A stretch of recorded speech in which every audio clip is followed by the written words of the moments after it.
morning and welcome to the Frontier Africa Radio Energy Podcast. I am Omono Okonkwo. Here are the selected stories for today, November 8, 2021. Hyphen Hydrogen to build a 3 gigawatt hydrogen project in southern Namibia.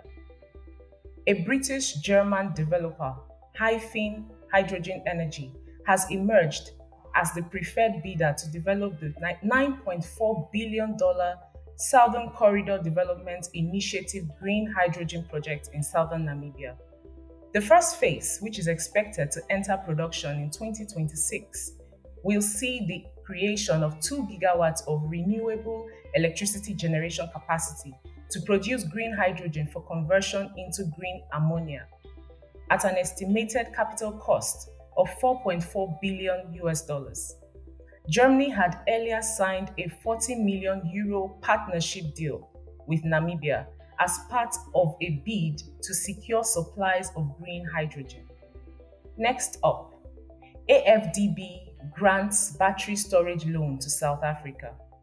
A $57.67 million loan for the development of large-scale battery energy storage system projects will be made available to South Africa's public electricity utility, Eskom, by the African Development Bank.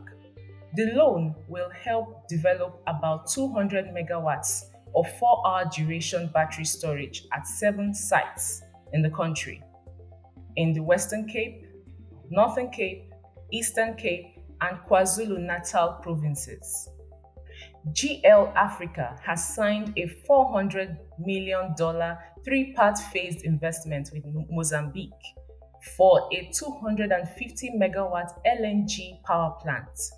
The plant will be located in Nacala district of the Nampula province in northern Mozambique. An initial $90 million will create 50 megawatt capacity within 16 months. The second and third phases will add 200 megawatts in total and will be completed within 24 months. The project will be funded by 70% debt and 30% equity.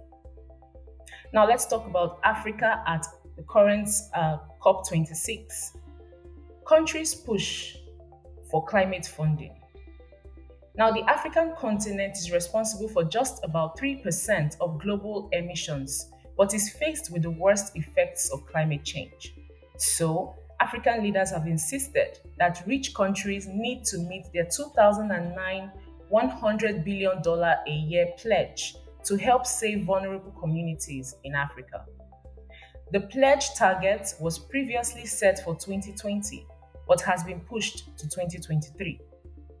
The African Union Commission has warned that up to 118 million extremely poor people will be exposed to droughts, floods, and extreme heat in Africa by 2030.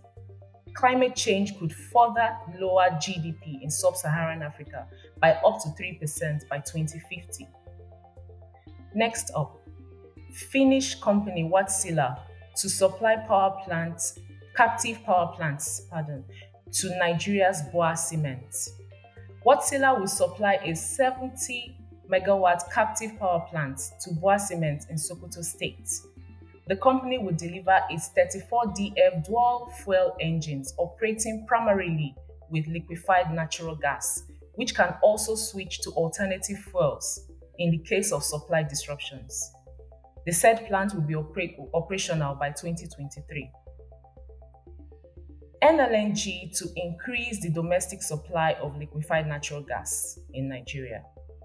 As Nigerians face price increases in the purchase of liquefied natural gas, also known as cooking gas, Nigeria Liquefied Natural Gas Limited says it has plans to increase supply to the domestic market to 450,000 metric tons per annum, from 250,000 metric tons per annum earlier supplied. The company says it will be reducing LPG exports and increasing domestic supplies. To end the podcast today, here is a recent quote from Akinwumi Adesina, President of the African Development Bank.